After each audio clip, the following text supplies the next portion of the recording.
முத்துராமலிங்க தேவர் சிறைக்கு போகும்போது 1939 9 வருஷம். காமராஜர் ஜெயிலுக்கு போகும்போது 1936 9 வருஷம். நல்லக்கண்ணு ஜெயிலுக்கு போகும்போது 1947 அவருக்கும் 22 வயசு. அதே காலகட்டத்தில் 24 வயசுல இந்தியா முழுக்க வெள்ளைக்காரனுக்கு எதிராக போராட்டம் நடைபெற்றுக் கொண்டிருக்கும் பொழுது ஏன் உங்களுடைய அப்பா தமிழக தலைவர் வாழும் வள்ளுவர் நடமாடிய ஆணவை அஞ்சுகமற்ற குஞ்சிகம் கருணாநிதி ஒரு நாள் கூட வெள்ளைக்காரனை எதிர்த்து ஜெயிலுக்கு போனதாக வரலாறு காட்டுறான். அப்புறம் என்னடா கருணாநிதி பெரிய புடுங்கி என்ன பெரிய தமிழக தலைவர் என்ன தலைவர்?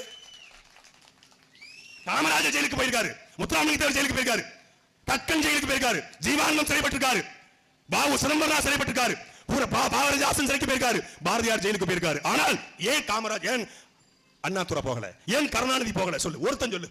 திமுகவுல மானம் உள்ள ரோசம் உள்ள கரவேட்டி கட்டிய வெள்ளை சட்டை வெள்ளை வேட்டி கட்டி கருணாநிதி படத்தை நெஞ்சில வச்சுக்கிட்டு கருணாநிதி தான் தமிழ்நாட்டை உருவாக்குறாரு, தமிழை எழுதினாரு,